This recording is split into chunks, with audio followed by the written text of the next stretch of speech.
Hey there, YouTubers. As promised, the second reading of my musical. This one was done in June of 2023. Thanks for watching. See you next time. Don't forget to subscribe. Be sure to stay safe out there and enjoy. Welcome to Squeaky Real Fringe. At this time, please turn off all phones and electronics. Please, no photography or recording during the performance. We ask that you keep your hearts and minds inside the theater at all times and enjoy the show.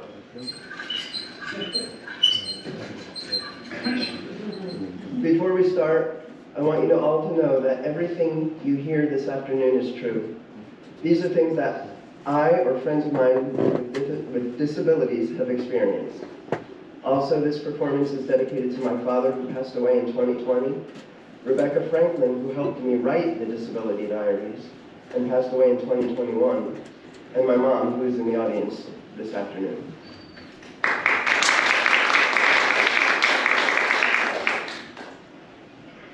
Hi, I'm not like most of you. You see, I was in and out of hospitals for the entirety of my childhood. When I was 6 months old, I needed surgery to fix a relatively rare birth defect involving my heart. The prognosis was good, and the operation was expected to be completed without a hitch. That didn't happen, though. A mistake was made, and then another mistake was made after the first one. By the time the surgery was over, I wasn't the same boy I had been the day before. I had lost a lot of blood. I was unable to move my legs, and doctors weren't sure if I'd even live to see the next day. This song isn't about that hospital stay because I don't remember it at all. I was too young, of course. This song is about a different time in the hospital. It is about the first time that I was aware of what being in the hospital meant. The first time that I was really aware. I'm a little scared now. For the first time, he said as he walked through the doors of his tiny hospital room. We won't leave, his mom and dad said softly.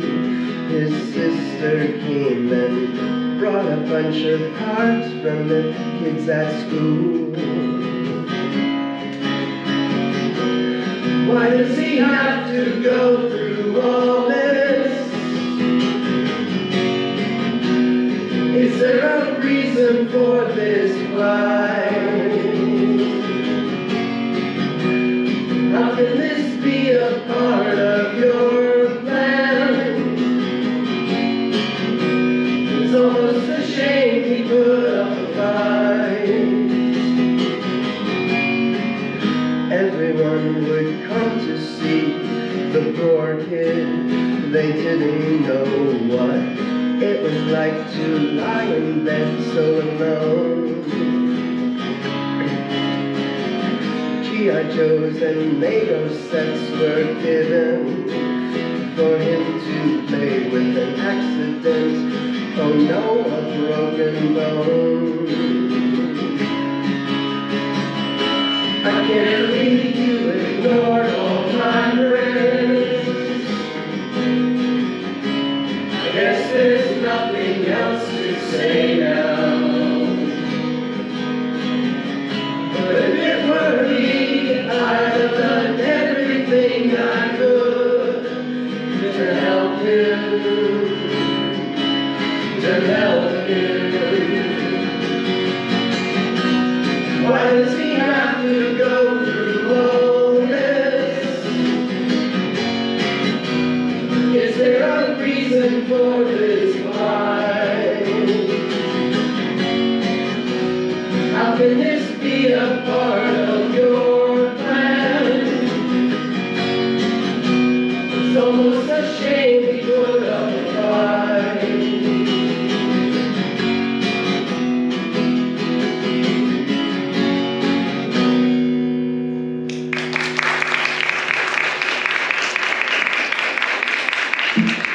Can you imagine me without my wheelchair? Can you imagine me without this scar? Can you imagine me not using sign language? Can you imagine me without using this cane? Can you imagine me without all these braces? You might not be able to imagine us without those things, but I'll tell you who can. Our parents. Many of our parents can imagine us without those things because many of us were not born disabled.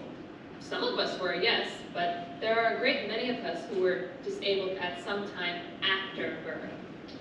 The fact is, I wasn't born with my wheelchair. When I first arrived on this planet, my parents had no idea I would end up using one of these things nearly every day of my life. When a woman finds out she is pregnant, she never thinks to herself, my child is going to have a disability.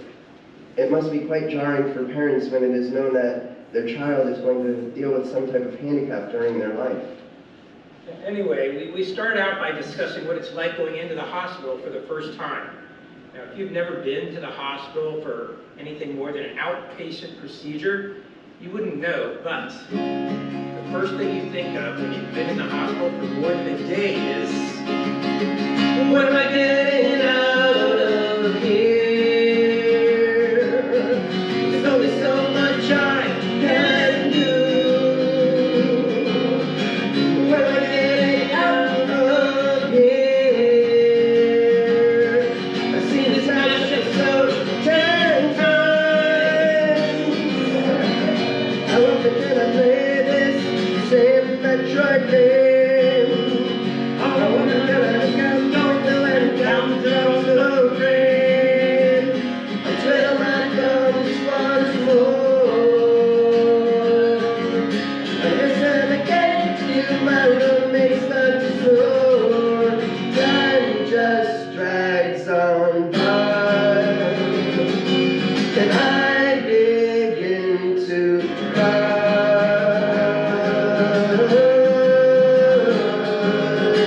When am I getting out of here? There's only so much I can do. When am I getting out of here? I've seen this Cheers episode 10 times.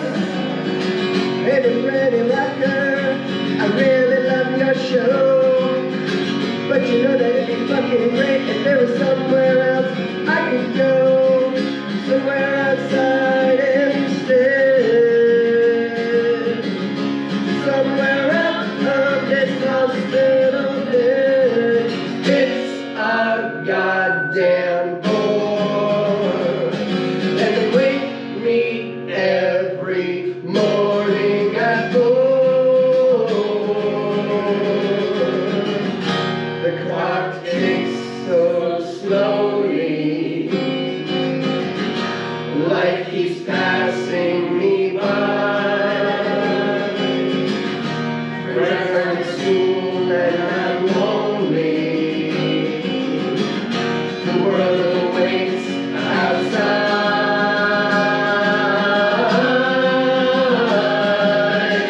When am I getting out of here?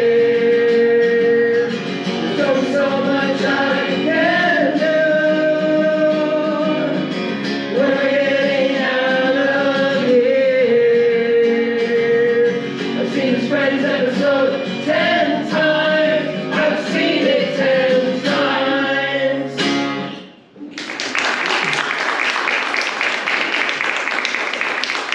I cannot heal myself of my disability in my dreams because I instinctively know I will be insane.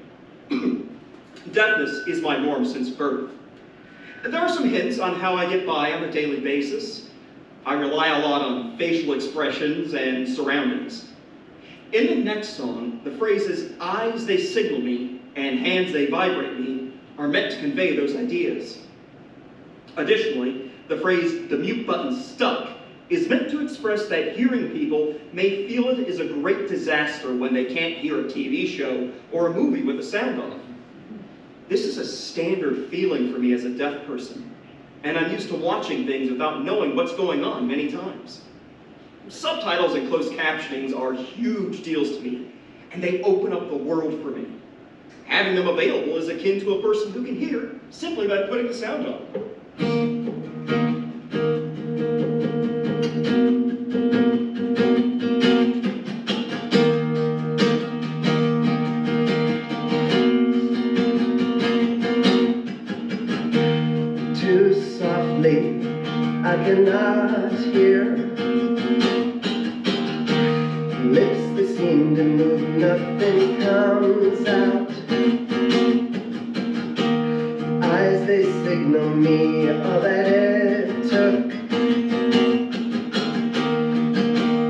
just me, although this is a dream.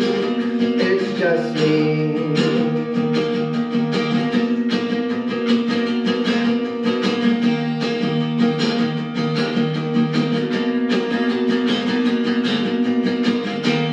Eerily quiet, can you hear me? Ears that don't work, hollowly in and out. Hands that vibrate me, absorbing everything. It's just me, although this is a dream. It's just me.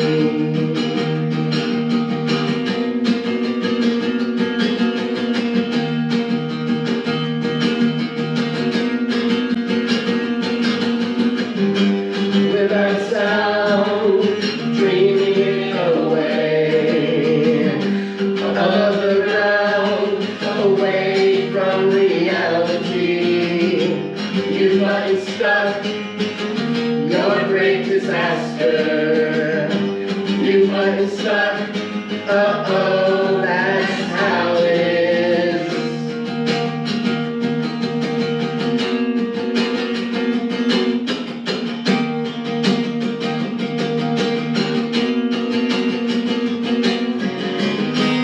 Yeah, quite definitely.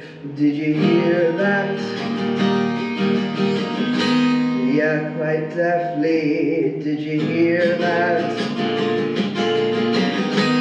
Yeah, quite definitely. Did you hear that? Yeah, quite definitely. Did you hear that? Without sound, dreaming it away, above the ground, away from reality. The mute button stuck, your great disaster. You might be stuck, uh-oh, that's how it is.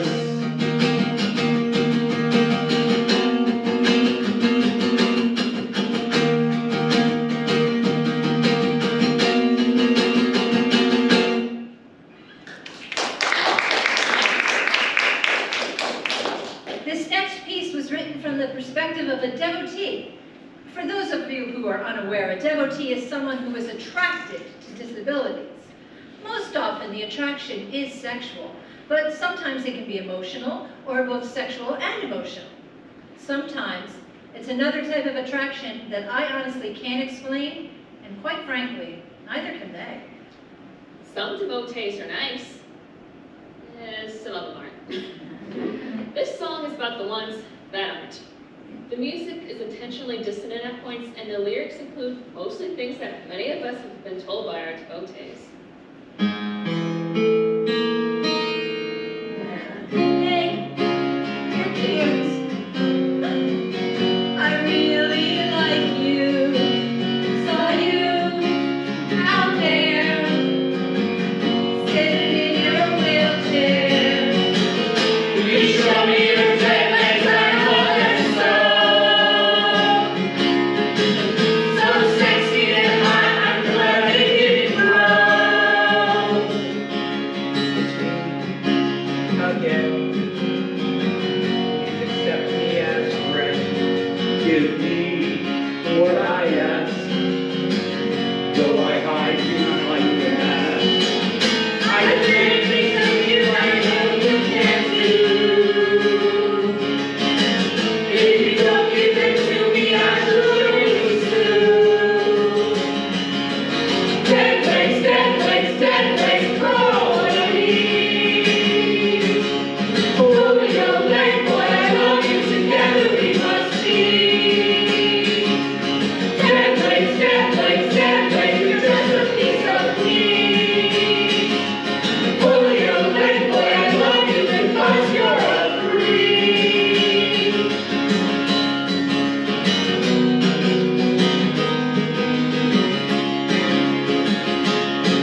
unsexy. I've been called polio leg boy. I've been called a freak. I've frequently received requests to do things that the requester knows I can't do. For example, to walk with crutches but without braces, which would cause me to fall instantly. The reason for this is that many devs, as they are called for short, get off on the struggle. They want to see disabled people try and fail to do things that able-bodied people are capable of. I often get requests for pictures and videos of my feet and legs, and on one occasion when I refused, the person told me that he was going to sue me. I even had a girlfriend's life threatened because the devotee felt that said girlfriend presented an obstacle in the way of being with me. Essentially, to them, we're just pieces of meat that exist solely for their pleasure and entertainment. I should note that there are many kinds of devotees. There are wheelchair devotees, braces and crutches devotees, who often have a slight bondage fetish, prosthesis devs, and amputee devs, which are the most common. As a matter of fact, there are even some that find the idea of amputation so desirable that they have healthy limbs removed if they can find a doctor who's willing to do that for them. And some who are unable to find such a doctor take matters into their own hands and amputate their own legs, arms, fingers, or toes. These people are typically called wannabes. They are different from, but ultimately similar to devotees. Now, you may or may not be surprised to hear there's another group of people who are often associated with devotees and wannabes. These people pretend to have a specific disability, and they are fittingly called pretenders. Wheelchair pretenders, for example, will buy a wheelchair to use for their daily life, even though they have no medical reason for needing one. Braces pretenders will buy or make their own braces to wear, again, despite not actually needing them. The next song is about a strange phenomenon called inspiration porn. There is no one definitive definition of inspiration porn, but generally it's thought as the portrayal of people with disabilities as inspirational, simply because of their disability. One time I was out eating lunch at a restaurant and someone came to me and said, "Oh wow, this is amazing! You, out on your own, eating at a restaurant. God bless you." Then the person shed some tears, apparently from being so moved by me being out at a restaurant. Well, whoop-de-fucking-do. Eating is something that everyone needs to do in order to survive. It certainly isn't amazing, wonderful, stupendous, or anything like that at all, really. It's just something I do. I make my bed in the morning, I go grocery shopping, I do laundry, I drive. Those are things that almost everyone else does, but because I have a disability, I've been praised for doing each of them and other mundane things as well.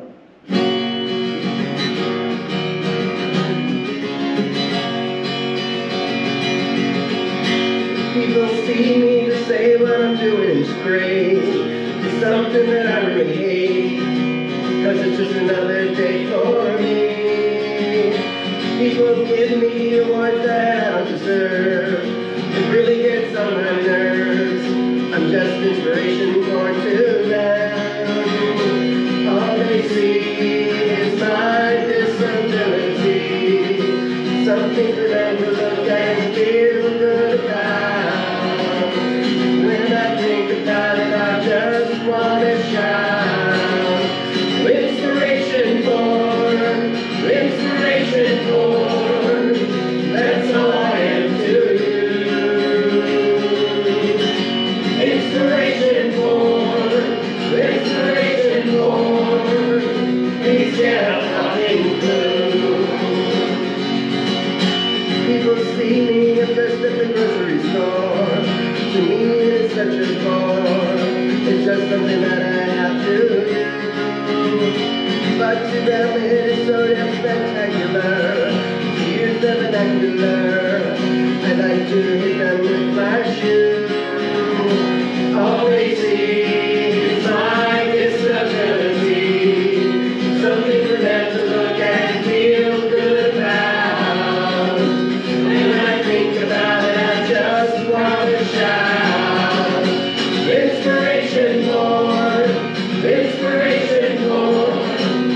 that's all I am to you. Inspiration porn.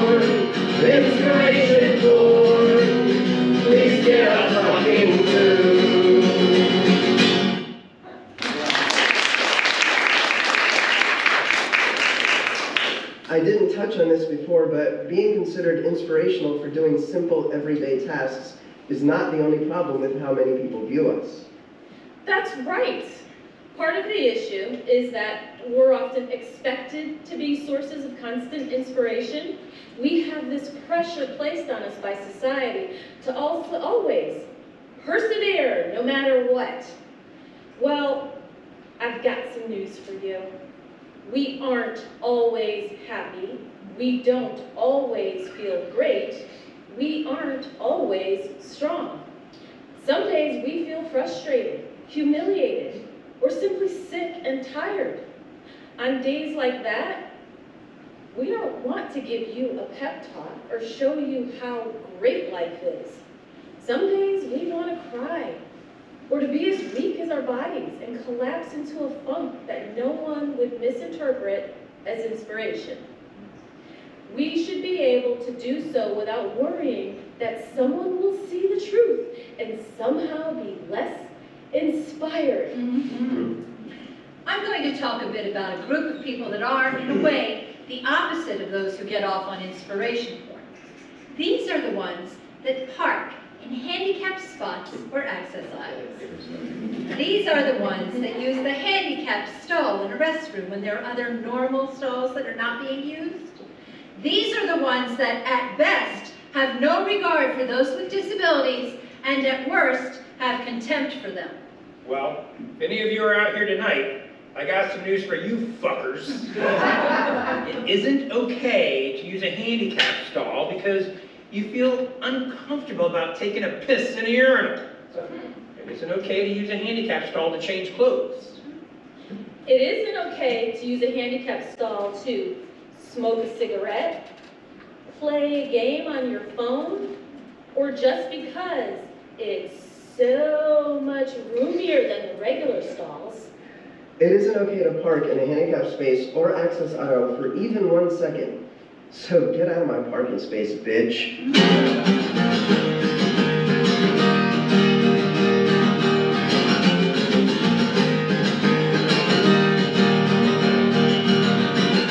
Hey there, watch out.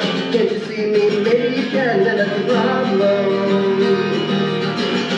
Please don't park there. I need the extra space to get my shirt up for my car now.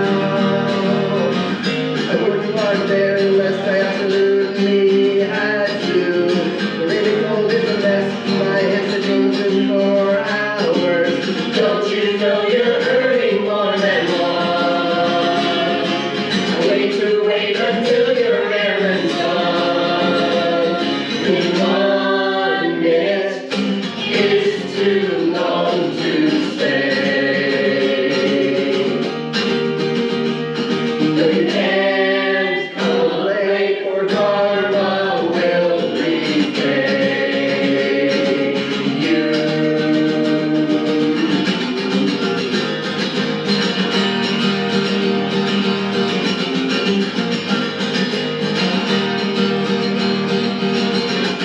Oh no, again, can't believe I have to pee, but this is all so bad. What now? Can't stand your little green light when you step while I'm sitting. I use regular stall, but even that's not open. You think a shopping mall would have more than one accessible restroom. Don't you know you're earning more than one? No need to wait until your errand's done. Even 1 minute is too long to stay. No, you can't complain, karma will repay you.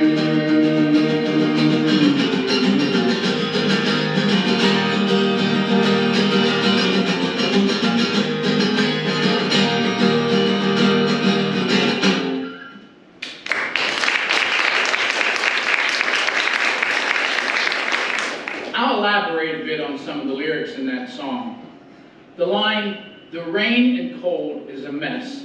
My hands stay frozen for hours," might be a bit confusing for all of you out there, but the fact is, When able-bodied people go out and do their errands during the winter, their extremities warm up fairly soon after they get into a warm building. This is not so much for us manual wheelchair users. The hand grips on our wheels are most often made of some type of metal. When metals get cold, they tend to stay cold for a very, very long time. Because of that, the onset of winter can mean having cold hands all day for several months at a time. Prolonged frosty hands can even happen in warmer months, thank you to the miracle of air conditioning. Now, granted, having the AC on when it's sweltering outside is nice, but it can make our wheels feel cold and therefore give us cold hands. Another situation where it can happen, regardless of the time of year, is at a grocery store in the frozen food section.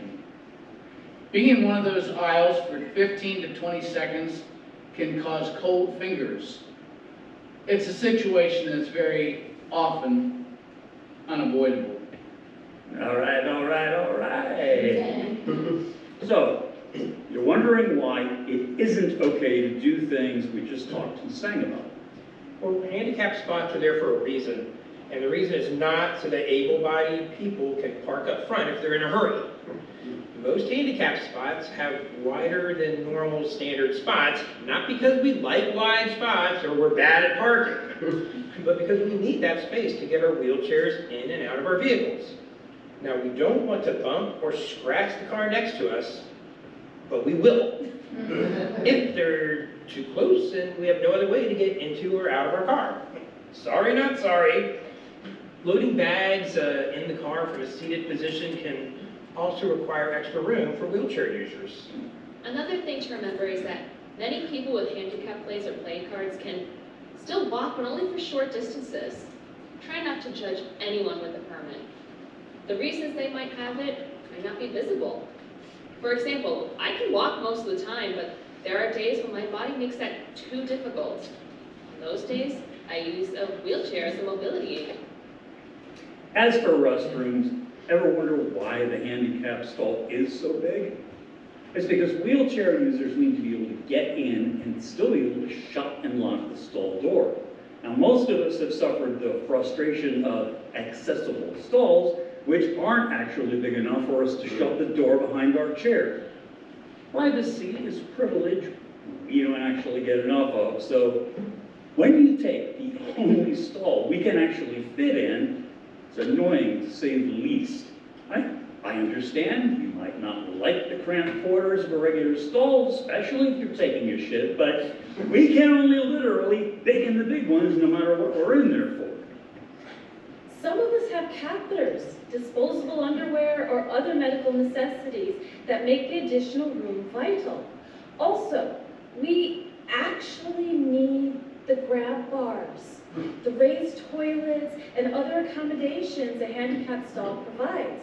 So the next time you're tempted, please sacrifice your personal comfort for the possibility of someone else's necessity and use a different stall. P.S. If we aren't able to close the stall door, we might still use the toilet. Just remember, an open stall door doesn't give you the right to stare at us while we do our business. Some people will do just that, though, and if they do, I like to stare right back at them and see how uncomfortable I can make them feel.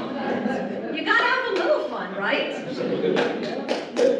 Another thing, have you ever noticed that baby changing stations are nearly always in wheelchair accessible stalls and restrooms? First of all, it's ableist to have restrooms designed that way. There should be a separate place for the baby changing table. Second, have you ever seen a baby changing station that actually worked? I haven't. Every time I've seen someone go into a restroom with their baby, they come out again with the same baby. No change whatsoever. I'm not sure if the parents are supposed to come out with a different kid, or the babies are supposed to change into puppies, dragons, or unicorns. But just from the name alone, I always assumed that a baby changing station was supposed to do the same thing as the transmogrifier from those old Calvin and Hobbes comic strips. I digress. Let me move on to something else. Dating is tough for everyone, but it can be excruciatingly difficult for those with disabilities. First, you have to deal with the assumptions and stigmas that prospective partners have. I've been asked, can you have sex? The answer to that is yes, but I rarely have orgasms.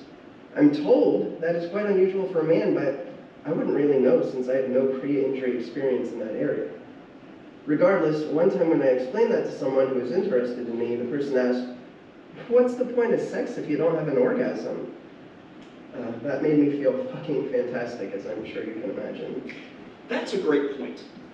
There are also preconceptions that family members tend to have.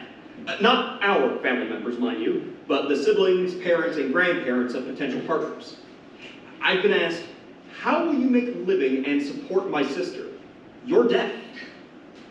I feel you there. I was in a relationship with someone and her mom told me that she thought her daughter's life would be easier without me in it. It's as if people think we're all shut-ins who would only be burdens on significant others, or that we're all incapable of holding jobs or having careers. Right? I'm a teacher. I love my job and my students. I like to think that I'm really good at what I do.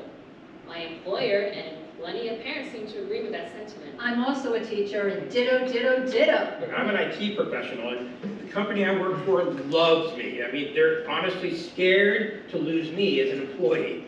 I mean, that's a great feeling. I mean, being wanted instead of shunned. I also developed smartphone apps on the side, but don't tell the company I work for. I worked for FEMA for a while, but now I work for the IRS. Oh. Don't hate me too much. I'm kind of a jack of all trades. I'm mainly a musician and actor, but I also make motivational and educational YouTube videos that have helped tens of thousands of people in countries around the world. Additionally, I buy and sell sports cards, I invest in stocks and cryptocurrencies, and I'm a published author. Some of us may not have jobs, but don't assume we don't want jobs. That's because we don't get to work. Many of us want to work, but can't get hired because of discrimination against those with disabilities. Thankfully, the internet has provided numerous ways for us to have careers without having to worry about the need of being hired, so we get to be our own bosses. The assumption that we can't possibly provide a good life for a potential significant other is not the only problem when it comes to dating and relationships, though. There's the fact that very often when out on a date, people assume that my date is my sister, my cousin, or some other family relation rather than a romantic partner. Talk about awkward. Tell me about it. People just do not see those of us with disabilities as desiring or even being capable of it.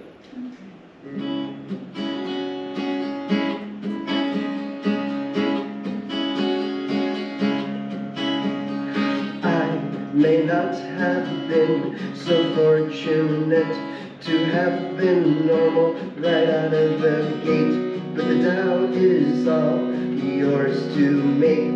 Superficial dreaming, you're not awake.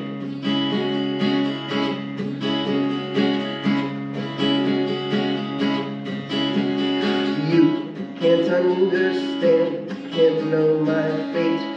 Disability's not my only trait. I'll show you the real while you fake. Pressured like a diamond, too much to take. Please keep in mind, it's all love. Before you decide, love is love. Let me remind, it's all love. Nowhere to hide, love is love is love.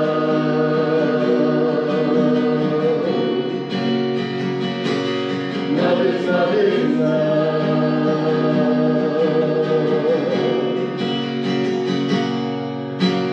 Somebody's mama got mad. Family drama ain't so right. I've been had and I've been bad. You might think it's your luck. I don't want no pity fuck, it's kind of fun. Get doubles up, no shitty fuck, no pity fuck. I got the picture in this damn bitch, raging without a stitch. I am a wild pitch, I got the itch to say that I'm rich. She said I won't get far, I'll show her that I'm a star. To her I look so bizarre, ableism is in my heart. For the cause.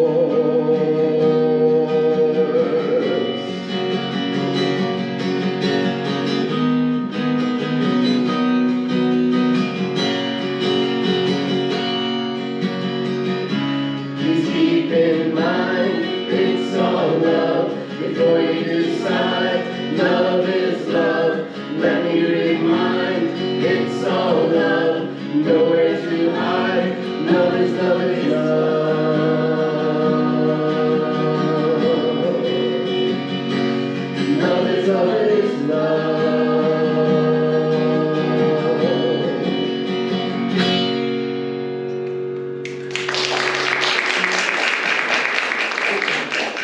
But then, you finally do find someone who wants a relationship with you and everything is great. For a while, anyway. She starts to pick on things about your disability. She says things like, Oh, you can't even carry my luggage for me. Or, I don't think you really have a kidney infection. I think you just don't want to come see me. Even though you just got out of the hospital a couple of days earlier and can barely eat or even get out of bed. It is impossible for an able-bodied person to understand what life is like for someone with a disability. I don't care if you are the doctor, best friend, sibling, parent, child, or lover of a person with a disability, you just can't fathom what we go through. It isn't your fault, though. You can't be expected to comprehend something that you haven't experienced. The fact is that because of this gap in understanding, things fall apart. Relationships fall apart. Don't stop now, it hurts so bad. There was a time when you were in love with me. Now that's gone and all that's left is misery. What happened to us, my darling? What happened to us, my darling? Things were great in the beginning. You didn't know who I was. You loved the person that you wanted me to be. Now it seems like we were just a parody of a story with romance. Now there's really no chance for love in my life. A friend's all I can ever be. I'm sorry you thought you loved me.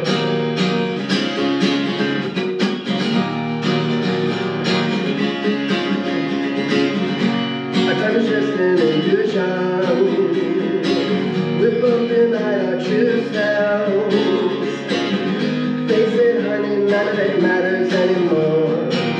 With you, I'd never be standing at this stage door. To the theater of my joy, I won't be a whipping boy anymore. For anyone, I'm sorry you thought you loved me.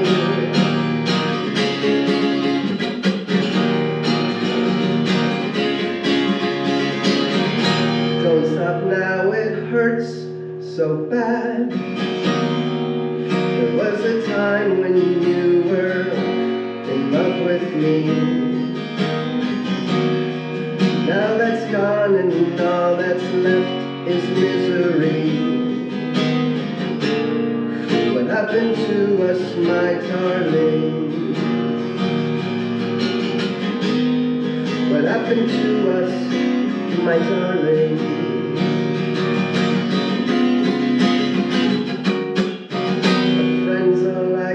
Ever be. I'm sorry you thought you loved me.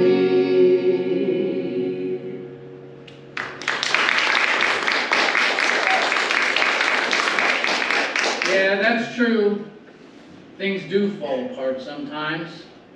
Sometimes they fall apart slowly, and other times they just blindside you. Days after my accident that caused my spinal cord injury, my wife was with me in the hospital, and she took one look at me and said, I didn't sign up for this. and then she left. I got the divorce papers shortly after that.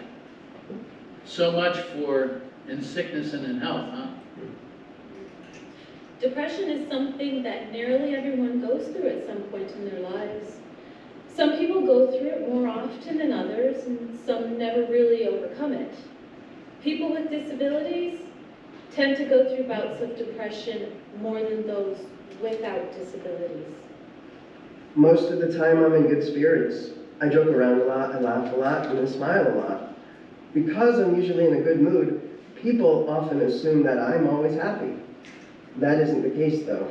I've had periods of depression in the past, and I'm fairly sure that I will have more in the future. Thankfully, I usually bounce back quickly, and whatever has me down rarely keeps me down for too long. This song, however, was inspired by one specific time when I didn't bounce back as quickly as I normally do. I wallowed for a long time. The prolonged funk wasn't specifically because of my disability, but more because of things that happened as side effects of my injury.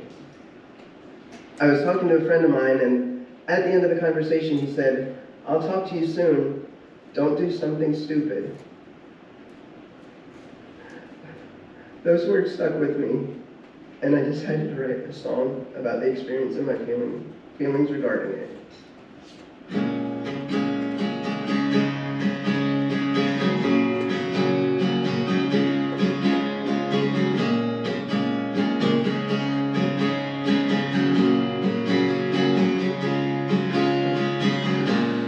No one else is around.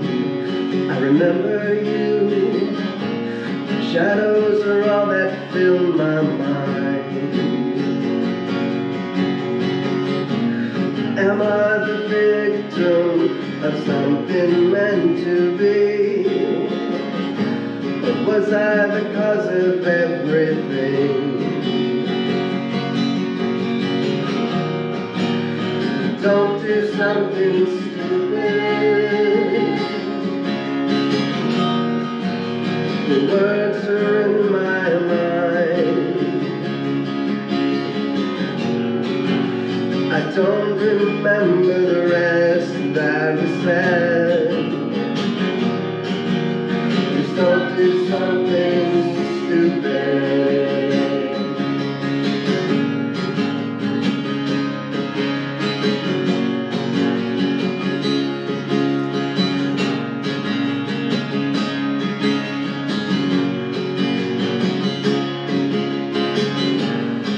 It happens time and time again. It won't hurt you. It helps you more than you could know. Everything passes, everything stays the same.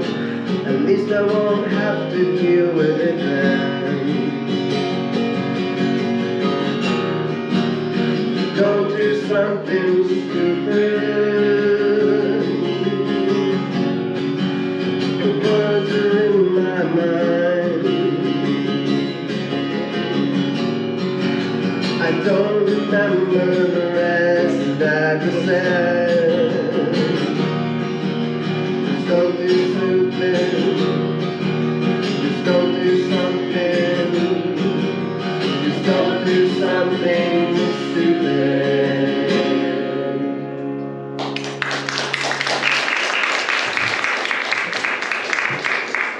We kind of glossed over it before when we were talking about romance and relationships, but sex is something that goes along with those things.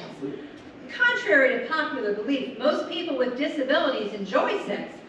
Some of us are even flat out uber-pervs. We aren't going to talk about those people, though. Not that there's anything wrong with them. No, of course not. What consenting adults do in the privacy of their own bedroom or their kitchen is their own business. That said, many able-bodied people have lots of different misconceptions about disabilities and sex. Many think that disabled people can't have sex. Others think that disabled people don't want to have sex. Some even think that those with disabilities would enjoy sex or that they aren't worthy of having sex. It's unfortunate, but disabled people like us fight an uphill battle in terms of almost everything in life. I can't speak for everybody, but I know just based on personal experiences and stuff that I've read, that sex is absolutely possible for a lot of us. It may be different in most people think how sex is, but it's still enjoyable. There's still intimacy. There's still heat. There's still passion. Another thing that able-bodied people often do not realize about having a disability is the added cost of living. We visit doctors more often and have more medical tests done than the average person. We take more medication than most people, and many of us require a lot of specialized equipment as well. The seat cushion for my wheelchair costs $400, and it only lasts about a year or so before it needs to be replaced. Wheelchair vans can cost more than twice as much as regular vans, and because there are extra parts, there are more repair costs associated with them than with normal vehicles. We're already talking about tens of thousands of dollars in extra bills to pay, and that's just scratching the surface. A hand bike for exercising will set you back about $2,000 at the very least. That's just the bare bones model, no frills. Custom manual wheelchairs, they go for a minimum of $5,000.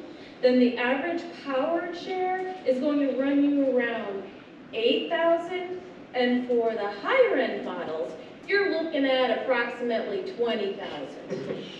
Medications, surgeries, and medical tests, and various other expenses add up quickly. They make our lives much more expensive than the average person.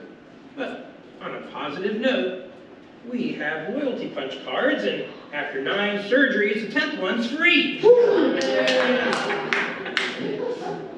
There is so much more that we'd like to tell you. There's so much more that we'd like you to understand about our lives and disabilities in general. Yet, we don't want to bore you, so we'll try to be as quick about it as we can, and we'll just hit the most glaring issues.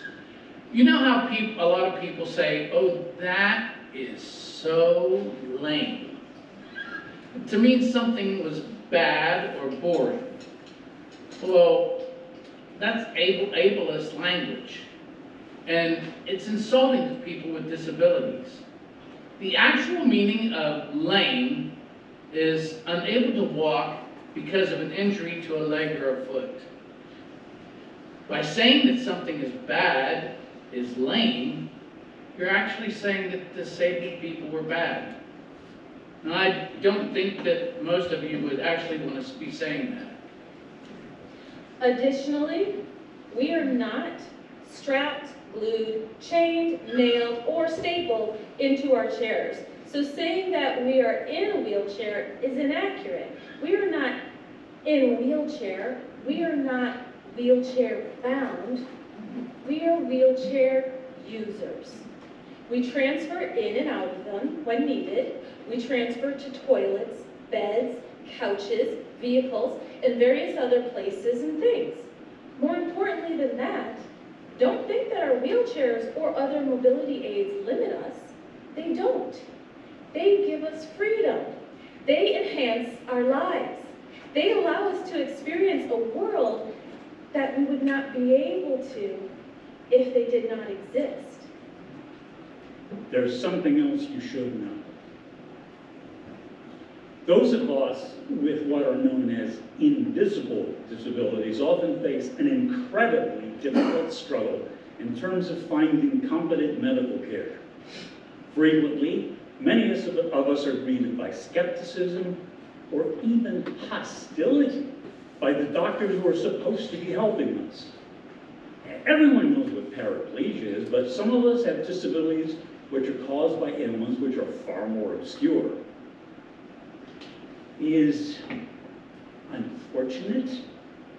Many doctors are not willing to admit that they do not have necessary knowledge to deal with such issues. I don't expect every doctor to know everything about everything, but I do expect that they know their limitations and either be willing to do research on a particular subject they don't understand or refer us to someone who can give us the medical care we need. Moving on, Have you ever been in a restroom that has a freestanding toilet paper holder? Yeah, by that I mean a dispenser that's not attached to the wall. I'm sure you're thinking, how could that possibly pose a problem for anyone? Well, maybe you weren't thinking that, but I'll tell you anyway. The force needed to break off pieces of toilet paper from a freestanding holder is so great that often one of two things happens. Either the entire toilet paper roll comes off of the dispenser, or the dispenser itself falls. Sometimes it falls and the roll comes off. Now, the simple solution is that you have one hand to hold the paper, and you use the other hand to rip it off. Now, unfortunately, many wheelchair users cannot do that. We need to support ourselves with one hand and grab the toilet paper with the other hand. Now, that leaves us with minus one extra hand.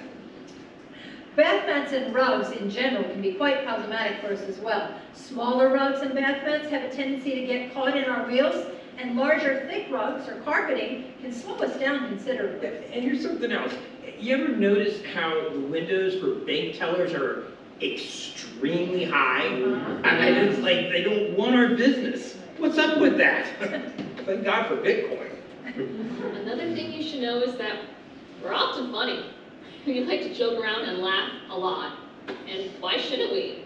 As the old saying goes, laughter is the best medicine. Hey, so how much do you think I need to laugh before I regain the use of my legs? Our jokes often have to do with our disabilities, and it's okay to laugh at them. That's so true. We are funny, creative, intelligent, passionate, and interesting people, if you take the chance to get to know us. One thing for sure, we are not our disabilities. Using a wheelchair can make us feel both invisible and infamous. Sometimes it seems that people do not see us at all. They just see the disability and ignore or avoid the person inside. Other times, we stick out like a sore thumb. It's a curious phenomenon. People often assume lots of different things about us, and those assumptions are rarely, if ever, correct. Sometimes it's a waitress asking my friend what I want to eat. Other times it's a hotel clerk talking only to my girlfriend when I'm the one checking in. If someone has a question, concern, or some other pertinent matter to discuss that directly involves us, the best thing to do is talk with us about it, not someone else. Seriously, once when I was getting on a plane, the airline steward said to my friend, who I was traveling with, "Is he able to get out of the wheelchair and into a regular seat?" My friend just said, "Why don't you ask him?"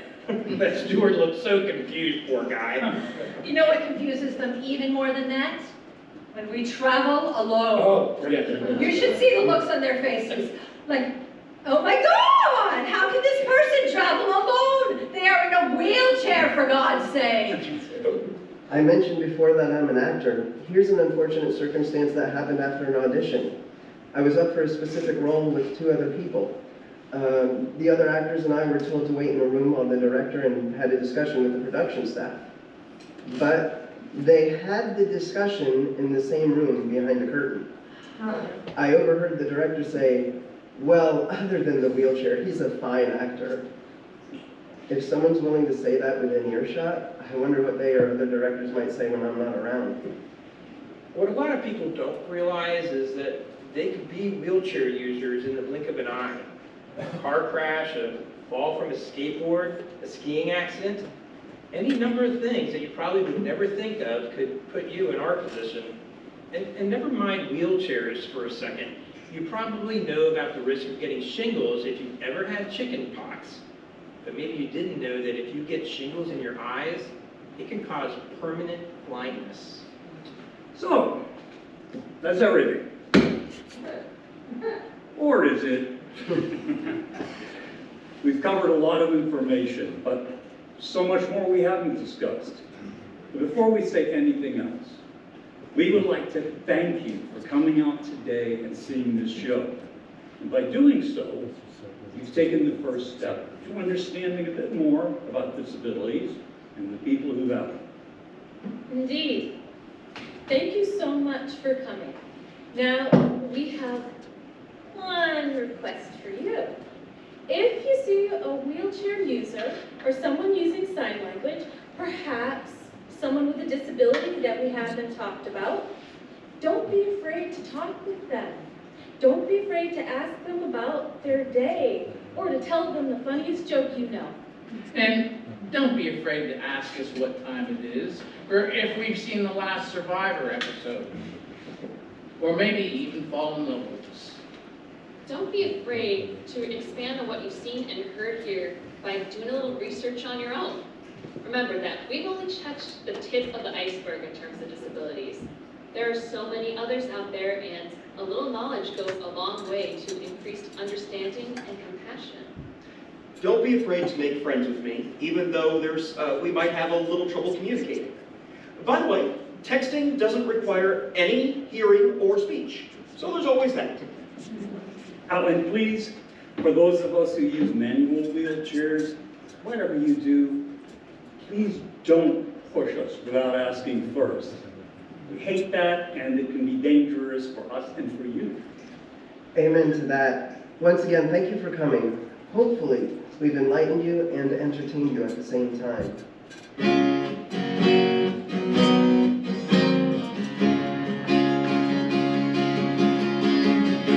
Thank you for coming. Thank you for listening. We hope you realize you and I aren't so different. It really takes all of us to make this world go round. We're thankful for the new friends we found. Thank you for coming. Thank you for laughing. We've been so happy to tell you what's happening.